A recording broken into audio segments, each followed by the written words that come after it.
একবার একটা কোম্পানিতে একজন সেফটি অফিসারের নিয়োগ দেওয়ার জন্য একটা সার্কুলার আসলো। সো অনেকেই রিজুমি দিল এবং অনেককে ইন্টারভিউর জন্য কল করা হলো। সো একটা ইন্টারভিউ রুমের মধ্যে ধরো এই পাশে হচ্ছে তোমার চাকুরি দাতা বসা, আর ওই পাশে হচ্ছে তোমার চাকুরি প্রার্থীরা একজন আসছে।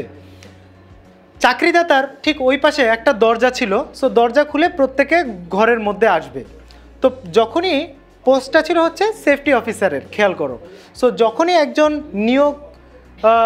নিয়োগ প্রার্থী মানে যখনই একজন চাকরি প্রার্থী রুমের মধ্যে ঢুকছেন, তখনই যিনি নিয়োগকর্তা উনি হঠাৎ করে বুকে ধুক ধুক ধুক ধুক ধুক ধুক করে উনি বুকে লাফায় এখান থেকে চেয়ারের থেকে উল্টে উনি পড়ে যাচ্ছেন।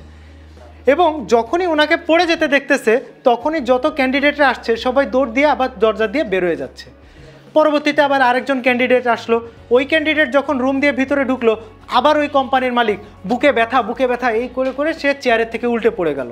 আবার ওই ক্যান্ডিডেট দৌড় দিয়ে বেরোয় চলে গেল।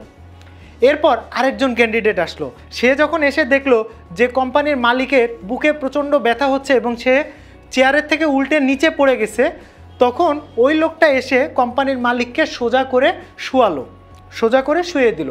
শুয়ে দিয়ে তার বুকের উপরে সিআরপি দিল, যেটা একটা মেডিকেল টার্ম, যেটা কারো যদি হার্ট অ্যাটাক হয় বা কারো যদি মেজর কোনো প্রবলেম হয় তখন হয়তো প্রাথমিক চিকিৎসা বাবদ তাকে এটা দিতে হয়।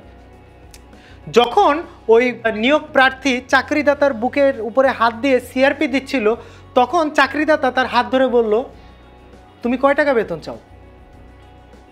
সো আলটিমেটলি ইন্টারভিউ কিন্তু শেষ, কারণ ইন্টারভিউটা ছিল একটা সেফটি অফিসারের পদে। এখন সেফটি অফিসারের কাজ কি?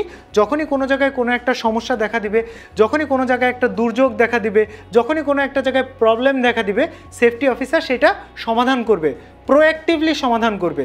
বাট সে যদি দেখে যে কোম্পানির মালিক অসুস্থ বা কোম্পানির একজন লোক অসুস্থ এবং কাউকে অসুস্থ হতে দেখে সে যদি দৌড় দিয়ে পালায় চলে যায়, তাহলে তো নিশ্চয়ই ওই লোককে কোম্পানিতে জীবনেও নিয়োগ দিবে না। This is something that we can call corporate social responsibilities. তোমাদের মধ্যে দেখবে তোমাদের অনেক ফ্রেন্ডরা আছে যারা কোনো ফ্রেন্ডের বাবা মা ভাই বোন যখন অসুস্থ হয় তখন ব্লাড কালেক্ট করে, ফান্ড কালেক্ট করে, বিভিন্ন গরিব বাচ্চা কাচ্চাদের পড়াশোনার জন্য পয়সা কালেক্ট করে। আবার অনেকে দেখা যায় হয়তো ঈদের সময় বাচ্চাদেরকে সেমাই খাওয়ানোর ব্যবস্থা করে, কাপড় চোপড় কিনে দেওয়ার ব্যবস্থা করে। অনেকে হয়তো পথ শিশুদের নিয়ে ছোটোখাটো কোনো উদ্যোগের সঙ্গে জড়িত।